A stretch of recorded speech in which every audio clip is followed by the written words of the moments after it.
Lord అందరికీ ఈరోజు కీర్తనలు 5వ అధ్యాయము 1 నుండి 12 వచనాలు చదువుకున్నాము. ప్రధాన గాయకునికి పిల్లన గ్రోవితో పాడదగినది దావీదు కీర్తన. యెహోవా, నా మాటలు చెవినబెట్టుము, నా ధ్యానము మీద లక్ష్యముంచుము. నా రాజా, నా దేవా, నా అర్థధ్వని ఆలకించుము. నిన్నే ప్రార్థించుచున్నాను.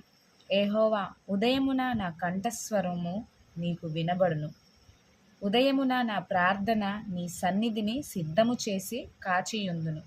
నీవు దుష్టత్వమును చూచి ఆనందించుచు దేవుడవు కావు. చెడుతనమునకు నీ యొద్ద చోటు లేదు. డాంబికులు నీ సన్నిధిని నిలువలేరు. పాపము చెయ్యు వారందరూ నీకు అసహ్యులు. అబద్ధము ఆడువారిని నీవు నశింపజేయుదువు. కపటము చూపి నరహత్య జరిగించువారు యెహోవాకు అసహ్యులు. నేనైతే నీ కృపాతిశయమును బట్టి నీ మందిరములో ప్రవేశించెదను.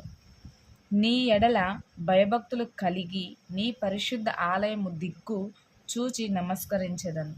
యెహోవా, నా కొరకు పొంచియున్న వారిని బట్టి నీ నిత్యానుసారముగా నన్ను నడిపింపుము. నీ మార్గమును నాకు స్పష్టముగా కనపరచుము. వారి నోట యథార్థత లేదు. వారి అంతరంగము నాశనకరమైన గుంట. వారి కంఠము తెరిచిన సమాధి.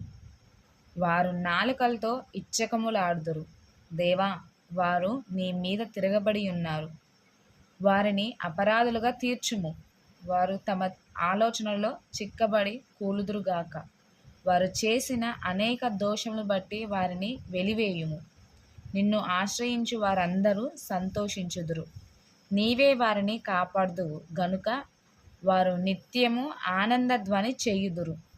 యెహోవా, నీతిమంతులను ఆశీర్వదించువాడవు నీవే. కేడముతో కప్పినట్లు నీవు వారిని దయతో కప్పెదవు. కావున నీ నామమును ప్రేమించువారు నిన్ను గూర్చి ఉల్లసింతురు. ఆమేన్.